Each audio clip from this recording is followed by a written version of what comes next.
Selamat datang di Katekese Katolik, di mana kita akan bersama-sama belajar mengenai berbagai aspek iman kita, iman Katolik.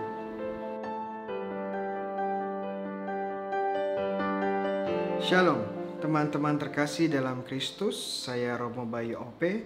Selamat datang kembali di program Katekese Katolik yang dibawakan oleh Aquinas Center for Theology and Spirituality dan juga Faithline.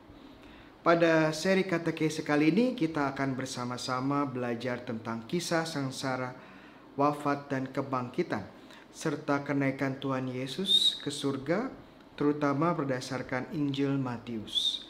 Setelah episode yang lalu kita bersama-sama membahas penyaliban Yesus, sekarang kita akan menjawab pertanyaan yang sering membingungkan pembaca Injil. Sebelum Yesus wafat, dia berseru dengan suara nyaring, Eli, Eli, lama sabachthani. Artinya, Allahku, Allahku, mengapa engkau meninggalkan aku? Ini berdasarkan Matius bab 27 ayat 45. Seruan Yesus ini acap kali membingungkan banyak dari kita. Apakah benar Allah Bapa meninggalkan Yesus di salib? Dan bagaimana mungkin Yesus yang telah setia kepada kehendak Bapa sekarang ditinggalkan oleh Bapa dalam saat-saat genting ini? Apakah perpisahan antara Allah Bapa dan juga Allah Putra sungguh bisa terjadi? Tentunya pertanyaan ini benar adanya. Tetapi jika kita menempatkan diri kita sebagai orang Yahudi yang hidup pada zaman Yesus dan mengenal kitab suci, kita akan mengetahui bahwa Yesus sebenarnya sedang berdoa. Dan doa yang dia daraskan adalah Mazmur 22. Nah, mari kita lihat dan pelajari beberapa penggalan dari Mazmur 22 ini yang sebenarnya cukup panjang. Allahku, Allahku, mengapa engkau meninggalkan aku? Aku berseru tetapi engkau tetap jauh, tidak menolong aku. Allahku, aku berseru-seru pada waktu siang, tetapi engkau tidak menjawab. Dan pada waktu malam, tetapi tidak juga aku tenang. Ini penggalan dari Mazmur 22 ayat 1-2.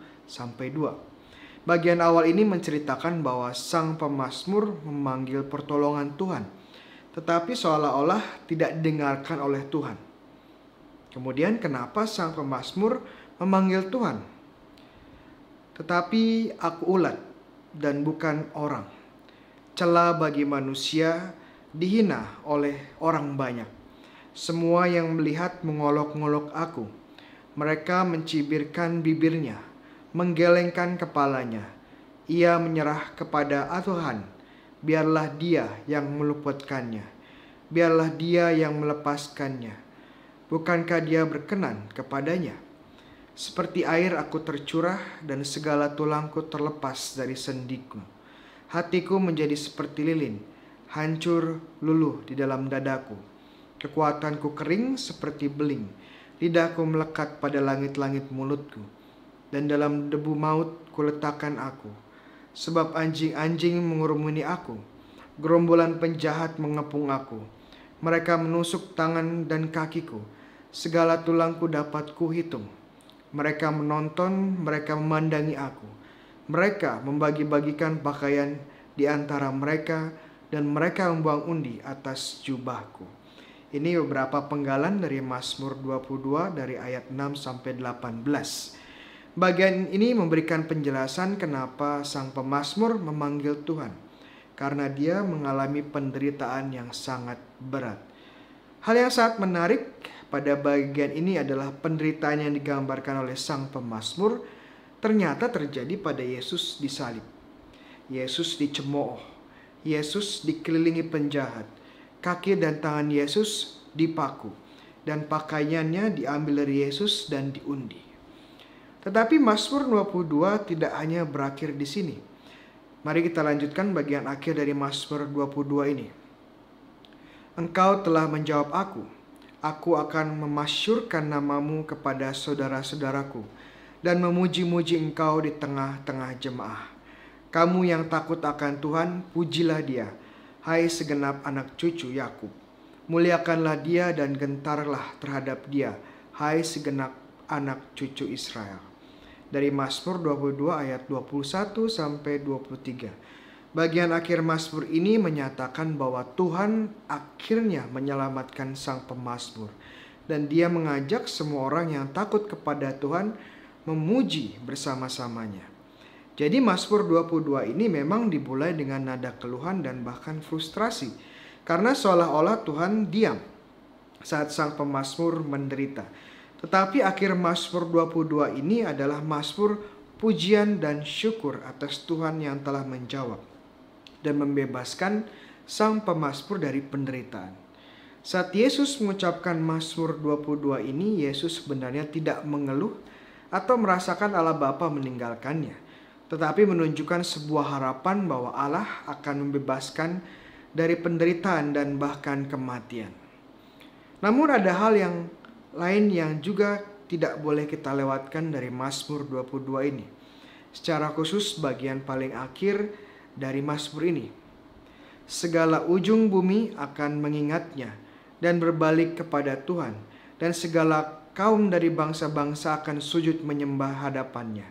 Sebab Tuhanlah empunya kerajaan, dialah yang membebaskan atas bangsa-bangsa. Mazmur 22 ayat 27 sampai 28. Bagian pamungkas ini menggambarkan apa yang terjadi setelah Allah membebaskan sang pemazmur, bahwa segala bangsa, tidak hanya bangsa Israel, akan datang menyembah Allah. Inilah maksud dari perkataan Yesus, Eli, Eli lama sabachthani. Ini bukanlah sebuah terikan keluhan atau pekik keputusasaan, tetapi bahkan sebaliknya.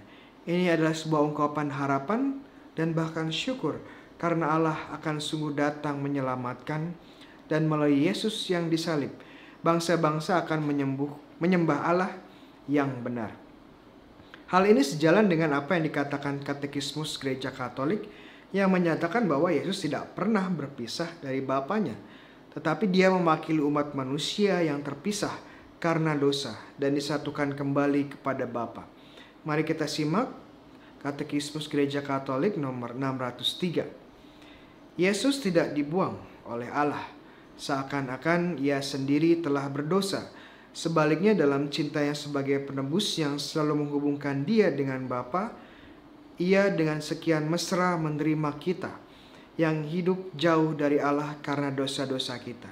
Sehingga di kayu salib ia dapat mengatakan atas nama kita, Eloi, Eloi lama sabachthani, yang berarti Allahku, Allahku, mengapa engkau meninggalkan aku?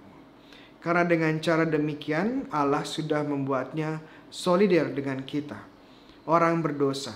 Maka ia tidak menyayangkan anaknya sendiri, tetapi menyerahkannya bagi kita semua, sehingga kita diperdamaikan dengan Allah oleh kematian anaknya. Yesus adalah pemenuhan dari Mazmur 22. Tetapi kisah sengsara dari Matius juga mengajak kita untuk melihat bahwa Yesus juga pemenuhan seorang figur penting tetapi misterius yang dinubuatkan oleh Nabi Yesaya. Tokoh ini sering disebut sebagai hamba Tuhan yang menderita atau hamba Yahweh. Dalam bahasa Ibrani, Ebed Yahweh.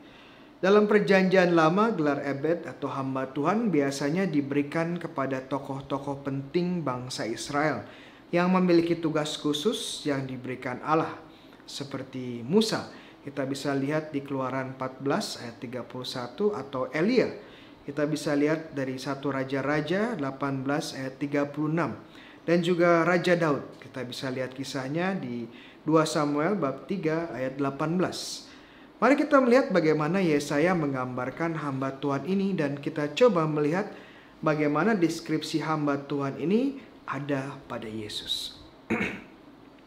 Lihat, itu hambaku yang kupegang, orang pilihanku yang kepadanya aku berkenan. Aku telah menaruh rohku di atasnya, supaya ia menyatakan hukum kepada bangsa-bangsa. Dari Yesaya 42 ayat 1. Hal ini dipenuhi Yesus saat dia dibaptis di sungai Yordan oleh Yohanes Pembaptis, di mana suara dari langit berseru, "Inilah anakku yang kukasihi, kepadanya lah aku berkenan. Matius 3 ayat 17. Dalam Yesaya 49 ayat 5, hamba Tuhan ini memiliki misi untuk mengembalikan suku-suku Israel yang hilang dan membawa kejayaan kepada Israel. Maka sekarang firman Tuhan yang membentuk aku sejak dari kandungan untuk menjadi hambanya untuk mengembalikan Yakub kepadanya dan supaya Israel dikumpulkan kepadanya.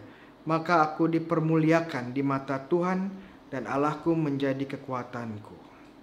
Nubuat ini dipenuhi oleh Yesus dengan memilih 12 orang yang menjadi rasulnya, dan melalui rasul-rasul ini Israel yang baru yakni gereja akan dibentuk. Israel baru yang menerima tidak hanya bangsa Yahudi tetapi juga bangsa-bangsa lainnya. Yang menarik dari hamba Tuhan ini adalah walaupun dia adalah utusan kesayangan Tuhan dan memiliki misi yang besar, dia juga akan mengalami penderitaan. Ia hina dan dihindari orang, seorang yang penuh kesengsaraan dan yang biasa menderita kesakitan. Ia sangat hina sehingga orang menutup mukanya terhadap dia, dan bagi kita pun dia tidak masuk hitungan. Dari Yesaya 53 ayat 3. Kemudian dalam ayat 7, dia dianiaya tetapi dia membiarkan diri ditindas dan tidak membuka mulutnya seperti anak domba yang dibawa ke pembantaian. Seperti induk domba yang keluh di depan orang-orang yang menggunting bulunya, ia tidak membuka mulutnya.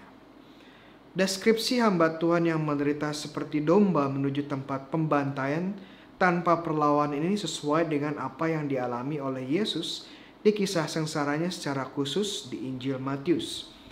Di dalam Injil pertama ini, Yesus menolak segala bentuk perlawanan terhadap mereka yang menangkap, mereka yang mengadili, dan juga mereka yang menyiksa dia. Dia memberi diri untuk ditangkap. Dia tidak mengeluarkan pembelaan saat diinterogasi oleh Imam Agung dan Pilatus, dan dia tidak melawan saat dia didera, dipermalukan dan disalib. Tetapi Yesaya menjelaskan bahwa sang hamba Tuhan sebenarnya tidak bersalah. Orang menempatkan kuburnya di antara orang-orang fasik, dan dalam matinya ia ada di antara penjahat-penjahat. Sekalipun ia tidak berbuat kekerasan dan tipu tidak ada dalam mulutnya. Yesaya 53 ayat 9. Ini sesuai dengan apa yang dialami Yesus, bahwa dia menderita dan dihabisi karena sekalipun tidak berbuat salah, dan dia dijatuhi hukuman mati karena berbicara kebenaran tentang siapa dia sesungguhnya. Yesaya kemudian memberikan alasan kenapa sang hamba Allah harus menderita. Tetapi sesungguhnya penyakit kitalah yang ditanggungnya, dan kesengsaraan kita yang dipikulnya. Padahal kita mengira dia kena tulah, dipukul dan ditindas Allah. Tetapi dia diterkam oleh karena pemberontakan kita. Dia diremukkan oleh karena kejahatan kita. Ganjaran yang mendatangkan keselamatan bagi kita ditimpakan kepadanya. Dan oleh bilur-bilurnya kita menjadi sembuh. Kita sekalian sesat seperti domba, masing-masing kita mengambil jalannya sendiri. Tetapi Tuhan telah menimpakan kepadanya kejahatan kita sekalian. Dari Yesaya 53 ayat 4-6. Hamba Tuhan menderita karena menanggung kesalahan dan dosa kita. Tapi karena dia menanggung dengan tabah, kesetiaannya mendatangkan keselamatan bagi kita. Hal ini juga yang dialami oleh Yesus saat dia memanggul salibnya dan juga wafat di kayu salib. Yesus sebagai hamba Tuhan yang menderita dan membawa keselamatan ini juga diakui oleh penulis-penulis perjanjian baru yang lain. Seperti dalam Kisah Para Rasul, Petrus bernubuat setelah menerima Roh Kudus. Allah Abraham, Ishak dan Yakub, Allah nenek moyang kita, telah memuliakan hambanya, yaitu Yesus yang kamu serahkan dan tolak di depan Pilatus. Walaupun Pilatus berpendapat bahwa ia harus dilepaskan. Kisah Para Rasul 3 ayat 13. Kemudian Paulus juga menyatakan kepada Timotius rekan kerjanya, Kristus Yesus yang telah menyerahkan dirinya sebagai tebusan. Dari 1 Timotius bab 2 ayat 6. Begitu juga Santo Yohanes dalam suratnya. Dan ia adalah perdamaian untuk segala dosa kita, dan bukan untuk dosa kita saja tetapi juga untuk dosa seluruh dunia. Surat pertama Yohanes bab 2 ayat 2. Kemudian Rasul Petrus juga menyimpulkan dalam surat pertamanya saat dia berbicara tentang Yesus yang menderita bagi kita. Ia tidak berbuat dosa dan tipu tidak ada dalam mulutnya. Ketika ia dicaci maki, ia tidak membalas dengan mencaci maki. Ketika ia menderita, ia tidak mengancam. Tetapi ia menyerahkannya kepada Dia yang menghakimi dengan adil. Ia sendiri telah memikul dosa kita dalam tubuhnya di kayu salib, supaya kita yang telah mati terhadap dosa hidup untuk kebenaran. Oleh bilur-bilurnya kamu telah sembuh. 1 Petrus 2 ayat 22 sampai 24. Kisah sengsara Yesus menjadi sangat bermakna saat kita bisa melihat apa yang dialami oleh Yesus bukanlah sekedar pasrah menerima nasib atau tertimpa kemalangan, tapi sebuah kehendak bebas untuk memenuhi apa yang telah dibuatkan oleh para nabi dan juga pemazmur. Penderitaan dan kematiannya memiliki makna yang mendalam dan menjadi sarana kasih dan penebusan kita. Demikian katekese Katolik kita untuk kisah sengsara Yesus untuk episode kali ini. Untuk teman-teman yang memiliki saran, pertanyaan bisa langsung ditulis di bagian komen dan di bawah ini, dan jangan lupa untuk like dan subscribe YouTube account ini dan juga follow akun IG kita untuk mendapatkan katekese berikutnya. Tuhan sertamu. Semoga Allah memberkati kita semua, Bapa, Putra, dan Roh Kudus. Amin.